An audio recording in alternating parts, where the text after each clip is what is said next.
نور، صدا، دوربین، اکشن. کات این خوب نیست.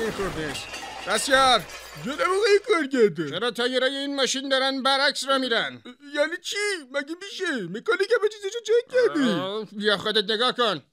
وقتی ماشین شروع به حرکت میکنه تایر و رینگاش اول خوب میره، بعدش میسته، بعدش انگار عقبکی داره میره. این چیه اخی؟ اما جناب کارگردان، ماشین که داره درست میره، یه دفعه عقبکی نمیره که. میگی الان چیکار کنم ها؟ من این پلنو بذارم تو فیلمم مردم میگن کارگردان هیچ حالیش نمیشه. اینو گذاشته تو فیلمش، تایرها دارن برعکس میرن، ماشین داره جلو به جلو حرکت میکنه. قربان، فکر کنم اگه رادیوم دیاکتیو گوش بدیم بتونه بهمون بگه چرا تایرها دارن برعکس میرن ولی ماشین مستقیم. من توی این وضعیت حوصله رادیوم دیاکتیو گوش دادن ندارم. میرم دوباره بگیرم شاتمو. درست شد، بیا خبرم کن. پس من گوش میدم ببینم چی میگه.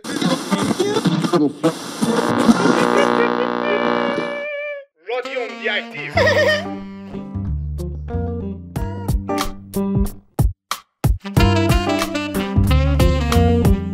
فرض کنید در حال دیدن یک فیلم اکشن هستید که داخل اون فیلم یک ماشین شروع به حرکت میکنه و سرعتش زیاد میشه. شما متوجه میشین که تایرها دارن برعکس و خلاف جهتی که ماشین داره حرکت میکنه میچرخن. اما این چطور امکان پذیره؟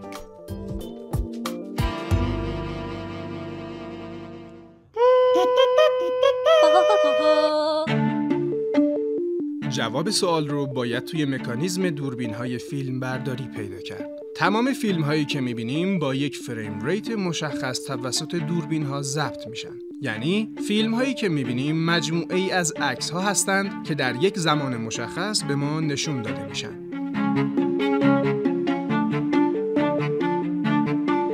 اغلب دوربین‌ها با فریم ریت 24 فریم بر ثانیه فیلم‌هاشون رو ضبط می‌کنن. یعنی در یک ثانیه 24 عکس به ما نشون میدن. حالا اگر در حال فیلم برداری از تایر و رینگ یک ماشین هستیم، وقتی در یک ثانیه هر تایر 24 بار بچرخه، ما تایر رو ثابت و بدون چرخش میبینیم، در صورتی که ماشین داره رو به جلو حرکت میکنه.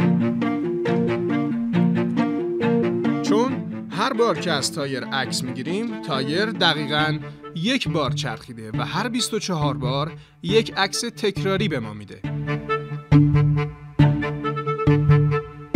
اگر تعداد چرخش در هر ثانیه از 24 بار بیشتر بشه، چون هر بار عکس از تایر رو در مکانهای بیش از یک چرخش قرار میده، باعث میشه که ما چرخش تایر رو برعکس ببینیم و احساس کنیم که لاستیک خلاف جهت حرکت ماشین داره میچرخه.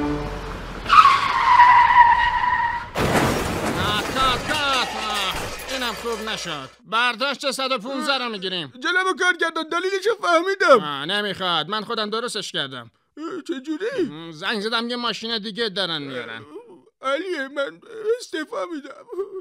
لا لا لا. تموم شد.